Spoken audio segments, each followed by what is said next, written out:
All right, guys, we're going to talk about the bridge support system for the Jekyll 4x8, 4x12, and 4x16. So with every Jekyll kit, it comes with the bridge base and the supports, and so that's what we have laid out here.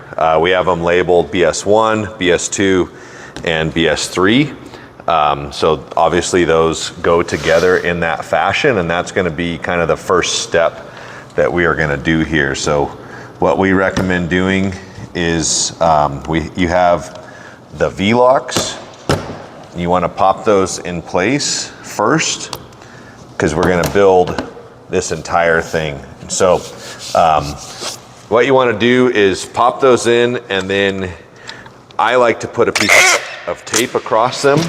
So this is just clear packaging tape, and don't worry that this is not going to affect any part of the track, but we're going to do that on both sides here.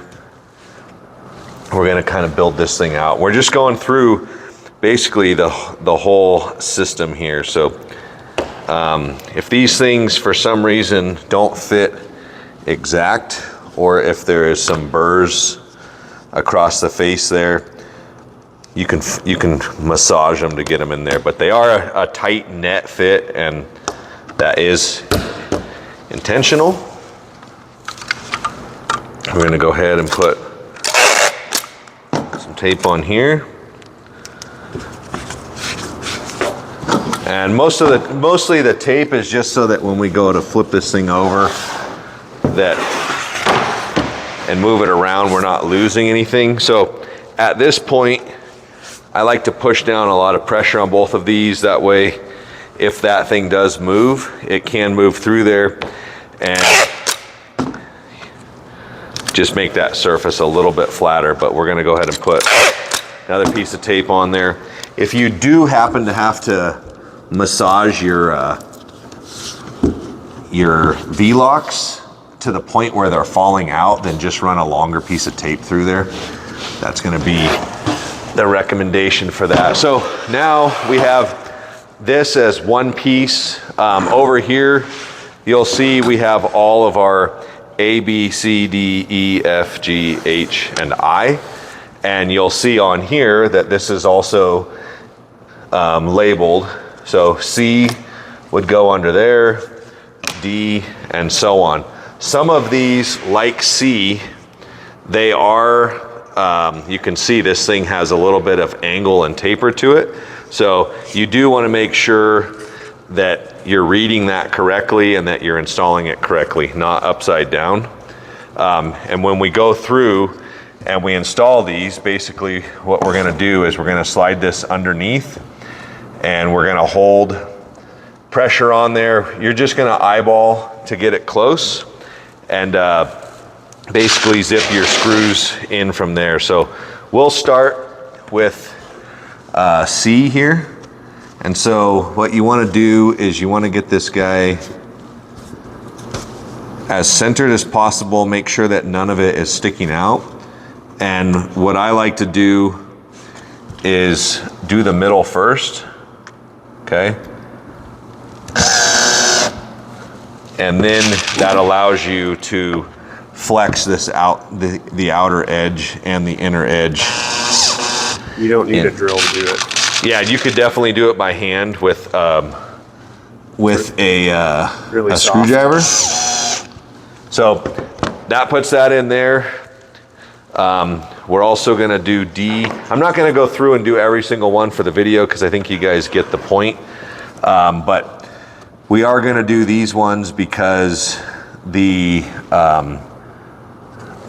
base mounts attached to these particular ones. So we're on D. Actually, I'm going to make sure really quick that D is facing that way. So it's just like if you were looking at them, if you were underneath there, you're going to start with A. A needs to be facing out. Put that under there. Screw it in. B, same thing. All of these things are engineered so that you'll have the proper rise. This one does have just slight banking because of the way that we're rising here and we're flat here, so that does create a little bit of twist in the track, which we have engineered into that piece. But just got to make sure that when you have this laid out, you look at the letter and you're seeing it in sequence of how it's installed. So just wanted to point that out. We're going to go ahead and get D locked in here.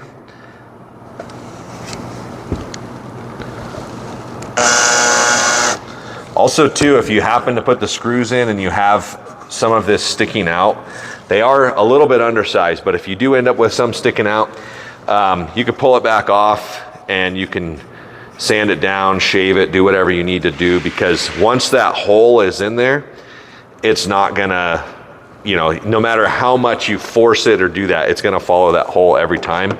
So just keep that in mind. So here's E.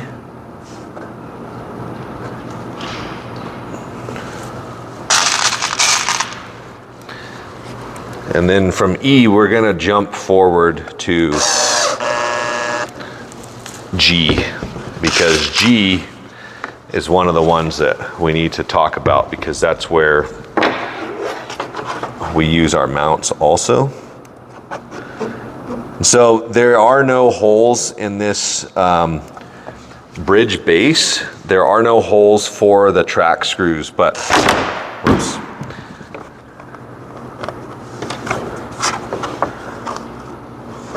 That can be tricky.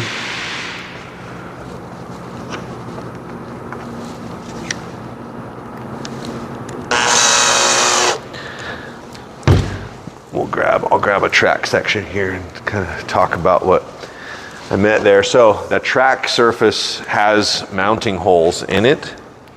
And what you want to do is, after you get everything screwed down onto once you get all your bridge supports in, you want to slide this under your track, and then you just kind of want to adjust and move this around based on where your track's at, because your track is probably going to be in a fixed location. If you're moving your entire track and your bridge at the same time, or you know, trying to move them back and forth, it's going to be a pain in the butt. I recommend getting the track in position, and you could probably even put screws into your A joint, so A and E joint, and then that'll kind of dictate where this needs to go. This thing is made a smidge undersized, so there is going to be a little bit of track overhang everywhere. But one of the good things here is that these screws, they will screw down into this, okay? And you don't need to use a drill. You can do it by hand. You don't want to over tighten them, because it is just plastic. I mean, you're threading into it. So just wanted to point that out to you. But the next and like the last part of this is, we only include 4 of these mounts, which these mounts are what you glue to your bridge base or your bridge support, and then that's what fastens to the table, okay? So here is one of them. They're slotted.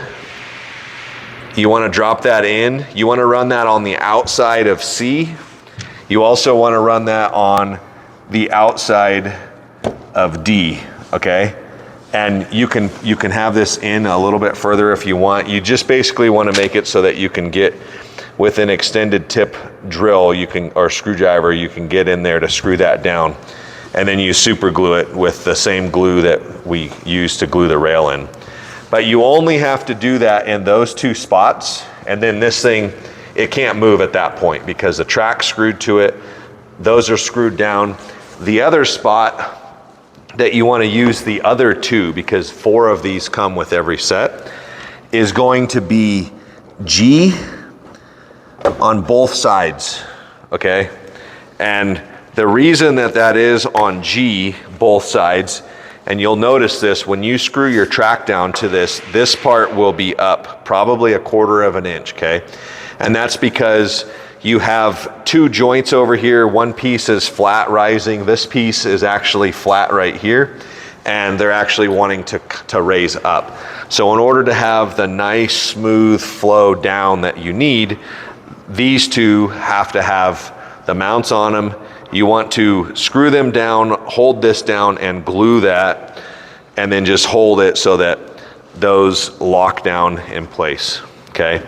And that's pretty much it, but that's why there's only 4. We've already had a couple of guys where they've glued those onto the wrong pieces and we've had to send them more. But now that there's a video out showing you guys exactly where they're intended to go, exactly how this setup is, now you guys know where they're supposed to go and how they're supposed to be used. Another thing to point out too is a lot of guys, you know, they might want more clearance than this, okay? What you can do is every single track, it comes with these end caps, okay? It ships with these installed on the end of every track section. These are protectors, but what you can do is you can use this as a 1/4 inch spacer, and if you put that under every single support, including these, you can raise that up 1/4 of an inch, or if you wanted to go more and you wanted to cut strips of wood, you could totally do that. Now, something to keep in mind is you probably are gonna have to put added spacers out further, but when you start playing around with it, that's up to you, and that only applies if you want more height out of your overpass. So if any of you guys have any questions or wondering you know, how to achieve what's here, go ahead and throw them in the comments, or we prefer that you email us, support@viperskillracing.com, and we'll get your questions answered. And if it's something that we need to add to this video, we can definitely do that, or we can have a follow-up, but it's pretty straightforward. This makes for a very, very smooth, nice, solid bridge base. And if you want to close in the sides, we do make a 3mm bridge wrap kit. It is a cut to fit setup though, so depending on how you want it to go, they just come in 8-foot lengths. They're about 4 inches tall, and it's available on the website. But hopefully you guys enjoy this video. We'll see you on the next one.